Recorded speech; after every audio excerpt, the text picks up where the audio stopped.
बच्चों,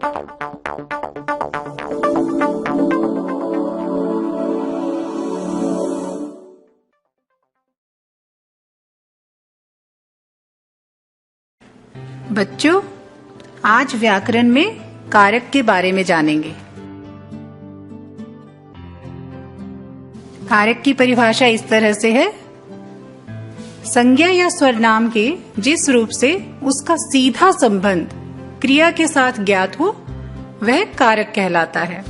जैसे गीता ने दूध पिया। इस वाक्य में गीता क्रिया का कर्ता है और दूध उसका कर्म, अतः गीता कर्ता कारक हुआ और दूध कर्म कारक।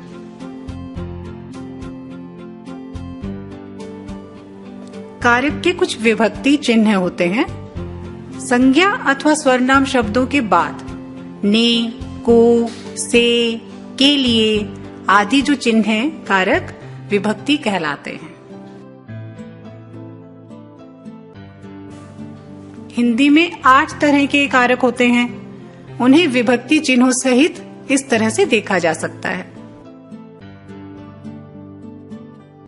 ये देखिए सामने, कर्ता का विभक्ति चिन्ह है ने, कर्म का को, करण से, के साथ, के द्वारा, संप्रदान के लिए को, अपादान से जुदाई होना, पृथक होना, संबंध का, के, की, अधिकरण में, पर, संबोधन हे, हरे, ओ। कुछ विशेष बातें हैं ध्यान देने के लिए। जैसे कर्ता से अधिकरण तक जो कारक हैं उन पे विभक्ति चिन्ह शब्दों के अंत में लगाए जाते हैं, किंतु संबोधन कारक के साथ जो चिन्ह लगते हैं वो शब्द से पहले लगाए जाते हैं। जैसे हे, हरे। कारक के प्रकार उदाहरण के साथ हम अब समझेंगे। नंबर 1, कर्ता कारक।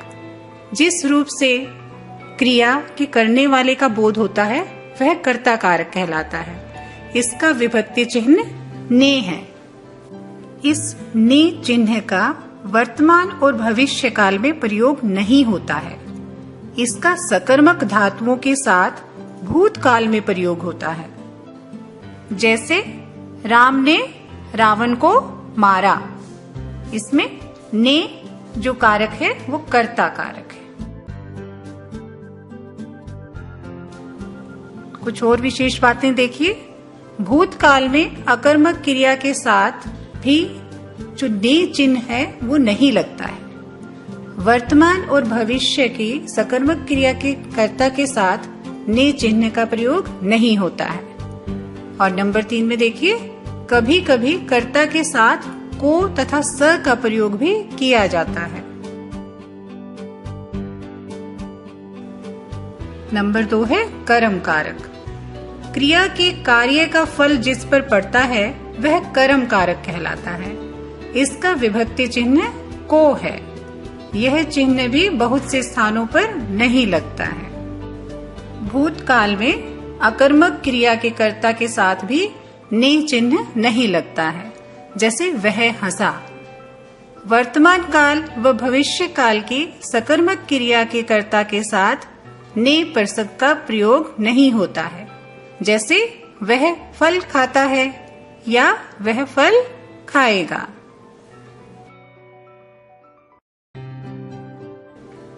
करण कारक।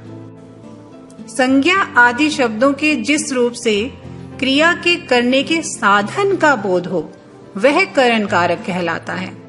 इसके विभक्ति चिन्ह से, के द्वारा हैं। जैसे अर्जुन ने जयद्रथ को बाण से मारा। इस वाक्य में देखिए, बाण से मतलब उसका प्रयोग किया गया है, इसलिए ये करण कारक है। संप्रदान कारक। संप्रदान का अर्थ है देना, अर्थात कर्ता जिसके लिए कुछ कार्य करता है उस रूप को संप्रदान कारक कहते हैं। इसके विभक्ति चिन्ह है के लिए। जैसे स्वास्थ्य के लिए सूर्य को नमस्कार करो। 5वां कारक है अपादान कारक।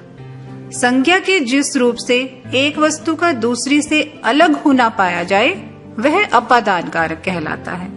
इसका विभक्ति चिन्ह है से। जैसे बच्चा छत से गिर पड़ा, इसमें छत से अलग होना प्रकट हो रहा है, अतः यह शब्द अपादान कारक है। संबंध कारक। शब्द के जिस रूप से किसी एक वस्तु का दूसरी वस्तु से संबंध प्रकट हो वह संबंध कारक कहलाता है। इसके विभक्ति चिन्ह हैं का, के, की, रा, रे, री। जैसे यह कमला की गाय है, यह राधे श्याम का बेटा है।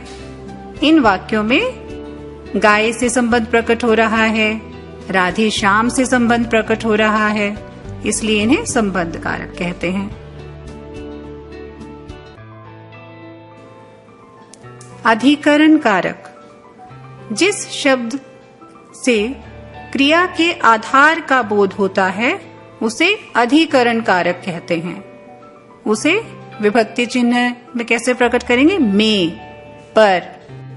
जैसे कमरे में टीवी रखा है, भंवरा फूलों पर मंडरा रहा है।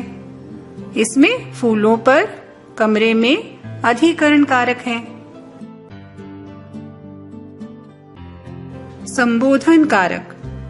जिससे किसी को बुलाने अथवा सचेत करने का भाव प्रकट हो उसे संबोधन कारक कहते हैं।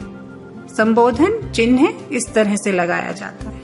जैसे अरे भैया क्यों रो रहे हो, हे गोपाल यहाँ आओ। इन वाक्यों में अरे भैया और हे गोपाल संबोधन कारक है। तो बच्चों, आज हमने कारक और उसके 8 प्रकारों के बारे में जाना। अगले अध्याय में हम वाक्य के बारे में जानेंगे। Thank you.